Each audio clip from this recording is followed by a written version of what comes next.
सावधान हो जाओ सनातन धर्मियों, कौन बचाएगा तुमको। कुरान में सूरह तौबा 9 आयत संख्या 29 तुम्हारे सर्वनाश की बात करती है और कहती है कातिलुल लज़ीना ला युमिनूना बिल्लाहि वला बिल यौमिल आखिर वला युहर्रिमूना मा हर्रमल्लाहु व रसूलुहु वला यदीनूना दीनल हक़ मिनल लज़ीना ऊतुल किताबा हत्ता युअतुल ज़िज़यत अन यदिव्यहुम सागिरून। ए ईमान ना लाने वालों, ए मोहम्मद साहब को ना मानने वालों, ए कुरान को ना मानने वालों, ए अल्लाह ताला को ना मानने वालों, ए इस्लाम को ना मानने वालों, तुम्हारी गर्दनें उतारी जाएंगी जब हमारी बहुसंख्या तुम्हारे क्षेत्रों में होगी।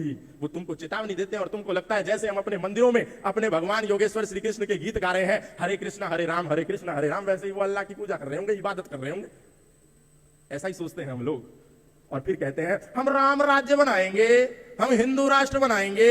अरे वो लोग बनाएंगे इस्लामिक स्टेट, क्योंकि वो केवल भाषणों में, क्योंकि वो केवल नारों में अपनी बातों को लेकर के सीमित नहीं है। हर एक देश के और विदेश के और हर एक क्षेत्र के मुसलमान का बेटा मदरसे में जाता है, इसीलिए इस्लामिक स्टेट बनाना सरल है, वो बना ले जाएंगे। लेकिन अपने घर के एक एक बच्चे को मदरसे में भेज करके वो एक दिन इस देश में, वो एक दिन इस पूरी धरती पर इस्लाम का झंडा चांद सितारे वाला कायम कर देंगे और हम कहेंगे हिंदू राष्ट्र जिंदाबाद, और अपने बच्चे को कॉन्वेंट स्कूल में भेजेंगे और फिर कहेंगे हम हिंदू राष्ट्र बना लेंगे। अरे तुम्हारी भूल है, तुम राम राज्य को भूल जाओ, तुम भूल जाओ, हिंदू राष्ट्र को नहीं बना सकते। तुम्हारी चर्चाएं भी नहीं होंगी कहीं, तुम्हारे घर, तुम्हारी करोड़ों की प्रॉपर्टियां जो तुम बना रहे हो और बच्चों को विदेशों में भेज करके यहाँ जय श्री राम का नारा लगा रहे हो, ये सब फ्लॉप हो जाएगा। और हम क्या सोचते हैं 500 साल के बाद हमने राम मंदिर बना लिया तो बहुत बड़ा कद्दू में तीर मार दिया। अरे 550 साल तुम्हारे मर्यादा पुरुषोत्तम श्री राम तुम्हारे देश में, अपने देश में, अपनी जन्मभूमि पर तंबू के नीचे फटी हुई तिरपाल में पड़े रहे और हम आज गौरवान्वित महसूस कर रहे हैं। अरे सोचिए कि हमको कहां जाना था, हमको क्या करना था। आज मर्यादा पुरुषोत्तम श्री राम भी हम सबको कह रहे हैं, उनकी आवाज को हम नहीं सुन रहे।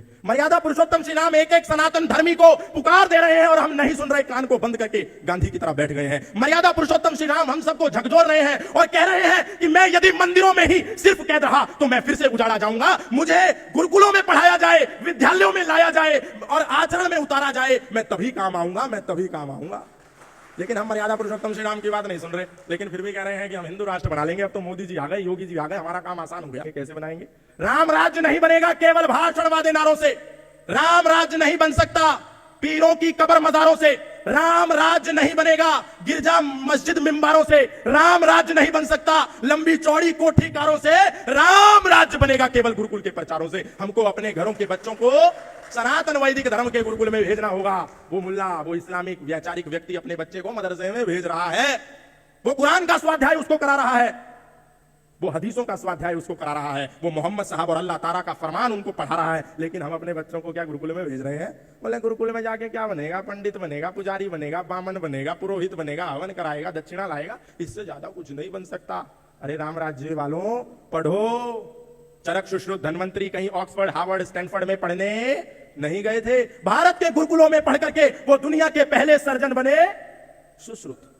भारत के गुरुकुलों में पढ़कर के दुनिया के पहले मेडिकल साइंटिस्ट बने चरक। और ये केवल मैं यहां पर आकर के एफटीएस के मंच पर बोलकर आपको नहीं कह रहा हूं। आप जाइए जर्मनी में, आप जाइए ऑस्ट्रेलिया में, जितनी चिकित्सा विज्ञान के बड़े बड़े शिक्षण संस्थान हैं, सबके दरवाजों पर चरक सुश्रुत की मूर्तियां स्थापित हैं, जो इस बात को कह रही हैं कि तुम्हारे देश में कितनी महान संपदा है। और फिर भी हम अपनी संस्कृति पर संदेह कर रहे हैं। सनातनी अभी भी नहीं जाग रहे, सनातनियों को अभी भी संशय है। अरे क्या फिर भी तुम कह रहे हो कुछ बात है कि हस्ती मिटती नहीं हमारी, सदियों रहा है दुश्मन दौरे जहां हमारा। अरे तुम बंगाल में अल्पसंख्यक हो गए, तुम्हारी हस्ती नहीं मिटी क्या?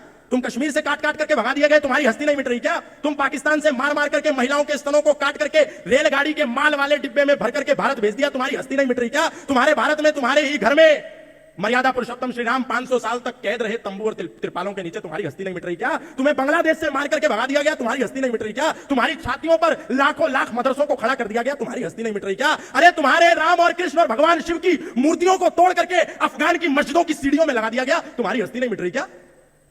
और कितनी हस्ती मिटेगी? इसीलिए अभी समय है, अभी नहीं कुछ भी बिगड़ा है। देखो एक सुयोग तुम्हारे पास खड़ा है, करना है वो काम, इसी में चित्त लगा दो, अपने पर विश्वास रखो, संदेह भगा दो। अरे हिंदुओं, सनातन धर्मियों, फिर से कह रहा हूं, जो कॉन्वेंट में पढ़ रहे हैं बालक, अपने बच्चों को निकाल लो कि अरे तुम्हारी जेब में 10 रुपए है तो 10 रुपए दो, 1 रुपए है तो 1 रुपए दो, तुम्हारी जेब में यदि 100 रुपए है तो 100 रुपए दो, तुम्हारी जेब में यदि लाख रुपए है तो लाख रुपए दो। कम से कम हम गुरुकुल तो खोले और हमारी जेब से 1 रुपया नहीं निकल रहा है।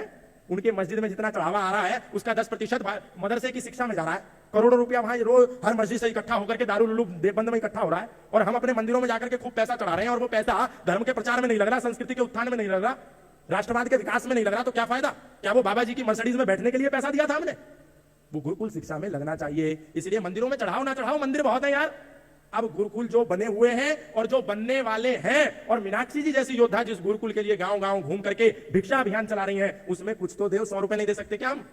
उसको पुष्पित और पल्लवित करो, नहीं तो 1 करोड़ रुपए की जो संपत्ति है ये एक दिन वक्फ बोर्ड के नाम हो जाएगी और फिर उसमें मदरसा चलेगा, उसमें मस्जिद में इबादत और नमाज दी जाएगी। तो अपने संस्कृति के लिए पैसा गुरुकुल में दो। अगर 1 लाख रुपए कमाते हो तो क्या 1000 रुपए महीना में नहीं दे सकते? तब ना राम राज्य आएगा। केवल एफटीएस का हमने मन सजाया, आकर के ताली बजाई, वाह वाह गौतम जी ने क्या बढ़िया भाषण दिया, आनंद आ गया, ताली पीटो, हम आपको अपने शहर में भी बुलाएंगे। क्या ये हमारा उद्देश्य है?